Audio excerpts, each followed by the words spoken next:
June 2 టార్గెట్గా ఉండబోతా ఉన్నదట రాష్ట్ర ప్రభుత్వానికి. ఏంటిదట అంటే రెండో విడత స్కీమ్ల అమలుకు రెడీ అయిన సర్కార్.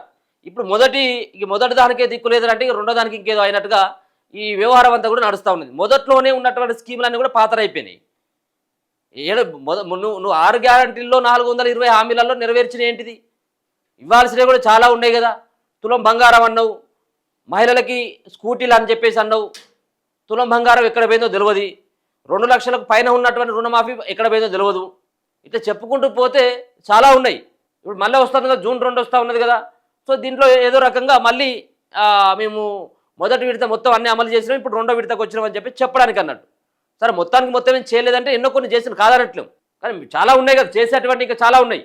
2 లక్షల కొత్త పెన్షన్లట, సెకండ్ ఫేజ్ ఇందిరమ్మ ఇండ్లు, కొత్తగా ఇందిరమ్మ కుటుంబ జీవిత బీమా, ఉద్యోగులకు క్యాష్లెస్ ట్రీట్మెంటు, 6 గ్యారంటీల్లో కొత్త అప్లికేషన్స్కు గ్రీన్ సిగ్నల్. త్వరలో జరగనున్న క్యాబినెట్ భేటీలో విధి విధానాలు ఖరారు చేయబోతా ఉన్నారట. ఇప్పటివరకైతే రాష్ట్రంలో పెన్షన్లు పెంచుతాం మేము అధికారంలోకి వచ్చిన తర్వాత. 4000 ఉన్నటువంటి వాటిని 6000 చేస్తాం, 2000 ఉన్నటువంటి వాటిని 4000 చేస్తామని. నువ్వు ఇప్పటివరకు ₹1 ఎవరికి కూడా ఇవ్వలేదు, పెంచినటువంటి పైసలు కలిపి. 4000 ఇవ్వలేదు, నువ్వు 6000 ఇవ్వలేదు.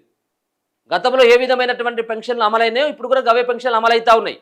సరే కొత్తగా ఏమన్నా ఇచ్చినామంటే కొత్తగా కూడా ఎవరికి కూడా కొత్తగా ఒక్కరికి కూడా పెన్షన్ ఇవ్వలేదు.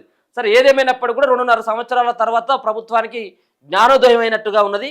సో ఆ జ్ఞానోదయంలో భాగంగానే కొన్ని స్కీములని, ముఖ్యంగా ఈ వృద్ధులు ఎవరైతే వృద్ధులు కావచ్చు, వికలాంగులు కావచ్చు, సో వీళ్ళందరికీ కొత్త పెన్షన్ల కోసం చాలామంది దరఖాస్తు చేసుకోవడం జరిగింది.